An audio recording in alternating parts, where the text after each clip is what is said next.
तो आज हम एक ऐसे इंसान के दिमाग में झांकने वाले हैं जिसने ना सिर्फ बॉडी बिल्डिंग में बल्कि हॉलीवुड से लेकर पॉलिटिक्स तक मतलब हर जगह अपना लोहा मनवाया।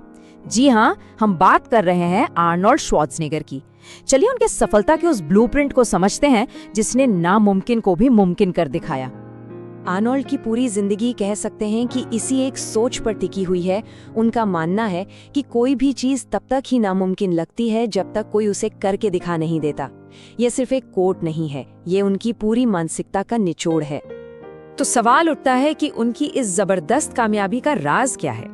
अच्छा, आर्नोल्ड अपनी पूरी सक्सेस का क्रेडिट एक बहुत ही सीधे साधे 2 स्टेप वाले फॉर्मूला को देते हैं।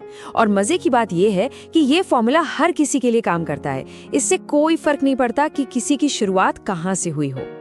बस यही 2 नियम हैं।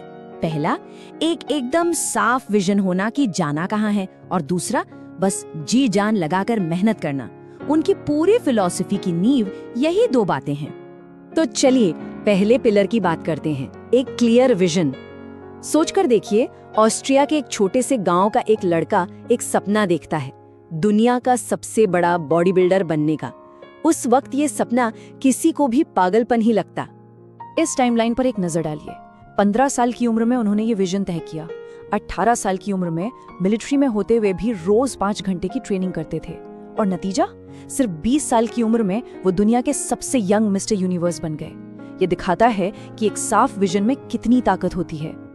लेकिन देखिए, जब सपने बड़े होते हैं ना, तो शक करने वाले और ये नहीं हो सकता कहने वाले लोग भी बहुत मिलते हैं। और यहीं पर आर्नल्ड का अगला नियम काम आता है। ऐसे नेगेटिव लोगों को पूरी तरह से नजरअंदाज कर दो। और कमाल की बात यह है कि उन्होंने सिर्फ इन बातों को इग्नोर नहीं किया, उन्होंने तो हर नेगेटिव बात को, हर कमजोरी को अपनी सबसे बड़ी ताकत बना दिया।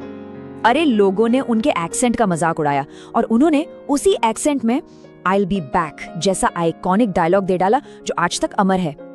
तो यहाँ सीखने वाली बात यह है कि अगर खुद पर भरोसा है, फेल होने से डर नहीं लगता और बेहतर करने की भूख हमेशा बनी रहती है, तो फिर कोई भी नेगेटिविटी किसी का रास्ता नहीं रोक सकती। चलिए अब आते हैं अगले पिलर पर, क्योंकि देखिए, एक विजन होना और खुद पर भरोसा होना बहुत अच्छा है, लेकिन ये सब बेकार है अगर उसके लिए जी तोड़ मेहनत ना की जाए।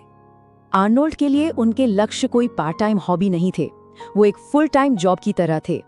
वो रोजाना 5 से 6 घंटे ट्रेनिंग और पढ़ाई करते थे, पहले बॉडी बिल्डिंग के लिए और फिर बाद में एक्टिंग के लिए।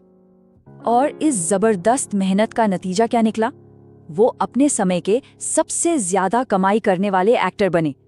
एक फिल्म के लिए उन्हें $30 मिलियन तक मिलते थे। और ये बात एकदम साफ कर देती है कि कामयाबी की कोई जादुई गोली नहीं होती। अगर रिजल्ट्स एक्स्ट्रॉर्डिनरी चाहिए तो मेहनत भी एक्स्ट्रॉर्डिनरी ही करनी पड़ेगी। अब आर्नोल्ड सक्सेस की एक ऐसी सोच को तोड़ते हैं जिस पर दुनिया के ज्यादातर लोग यकीन करते हैं।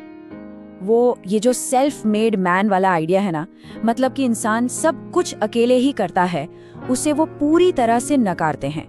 उनका साफ कहना है कि ये एक झूठ है, क्योंकि कोई भी अकेले कामयाब नहीं होता। वो हमेशा उन लोगों का शुक्रिया अदा करते हैं जिन्होंने उनके सफर में मदद की, उनके माता पिता, उनके शुरुआती मेंटर्स, जो वीडर जो उन्हें अमेरिका लाए, और यहाँ तक कि कैलिफोर्निया के वो 50 लाख वोटर्स भी जिनकी वजह से वो गवर्नर बने। और यही सोच हमें उनके आखिरी और शायद सबसे गहरे सिद्धांत तक ले आती है, एक ऐसा सिद्धांत जो कामयाबी के मायने ही बदल देता है। एक जमाना था जब आर्नोल्ड के लिए भी महानता का मतलब बस शोहरत और पैसा था, लेकिन फिर स्पेशल ओलंपिक्स के एक अनुभव ने उनकी पूरी सोच को ही बदल कर रख दिया। वो एक कहानी सुनाते हैं, एक एथलीट की जो सिर्फ 20 पाउंड यानी करीब 9 किलो का वजन उठाने से भी घबरा रहा था।